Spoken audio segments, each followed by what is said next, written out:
Hi, boys and girls. Today in math, we're going to take a little break from our workbook because you've been doing such a great job. And we're going to talk about clocks just for a little bit. There are two kinds of clocks. One is a digital clock, and one is an analog clock. Now, I have both kinds in my house, but you might have a hard time finding an analog clock in your house. I'm really not sure. A digital clock would be something that might be on your computer, and it would say 400 for 4 o'clock or 1200 for 12 o'clock. An analog clock is more what we're going to talk about today, okay? And it's important. Actually, I forgot. You know what? On my phone, or anybody's phone, if I can find my clock, here it is.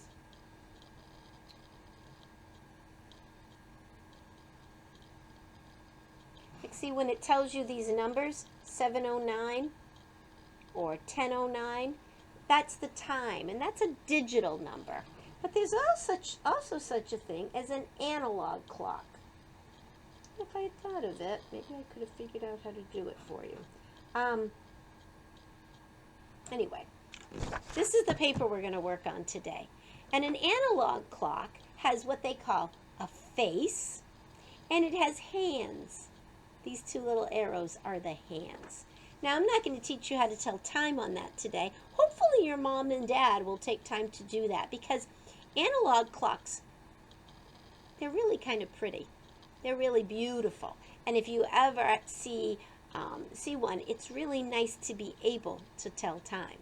Now, on an analog clock, there are two hands, sometimes three. Sometimes there's one that goes around really fast. That's the second hand, okay? So if you have an analog clock in your house, it's kind of good. Look at it.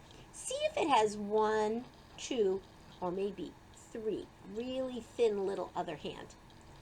Now, the one that goes really fast that you can see it moving, the tiny one, that's the second hand. This short one, that's the hour hand.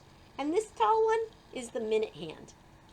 The minute hand takes a whole hour to go all the way around. And that little one there, that hour hand, it just moves a little. It would take a whole day, 12 hours to go all the way around. Now, our clock today is missing some things. So the directions say to cut and glue the numbers on the clock. Look at the analog clock at your house if you have one. What number goes right at the top? Well, if you don't have an analog clock, you can see it goes 1, 2, and there's a break.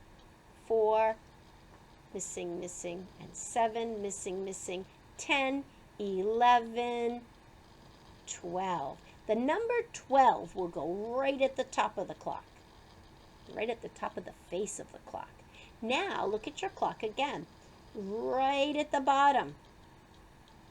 What number's at the bottom? 1, 2, 3, 4, 5. If you don't have an analog clock, it will be the number 6. So the numbers go in order. 12 is at the top, 6 is at the bottom, 3 is on this side, and what's the number right before 10? 9.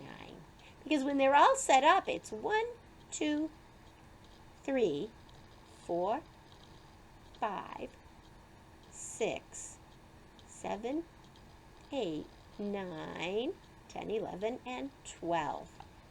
So they do go in order, but this one has some missing. Okay? And when the big hand is at the top and the little hand points to the 2, it's 2 o'clock. And this is what it says. It's, and you're supposed to put a 2 there for 2 o'clock. So, with your scissors, because we always do our best work, I want you to cut right across the bottom. Take that part right off. And then carefully cut out the numbers that you need. Do you remember what goes at the top of a clock? The number 12. And you will glue that in. Now, it's called a timely tulip because this is a tulip clock. So this is what I'd like you to do today, boys and girls. Very carefully cut out your numbers. Very carefully glue them where they belong. And look around your house. How many analog clocks do you have? How many digital clocks? Well, my phone tells time digitally. My computer has a digital number at the bottom. But I also have a lot of analog clocks just because I like them. Check it out. See what you have. It's good to know both ways. So if someone at your house says, oh, that's right, you don't know how to tell time on an analog clock, ask them to teach you. It's a great thing to know because at school, you know what's hanging on the wall? An analog clock. And you're going to want to know how to tell time when you're in school next year. All right, boys and girls, have a good day. Can't wait to see your tulip clock.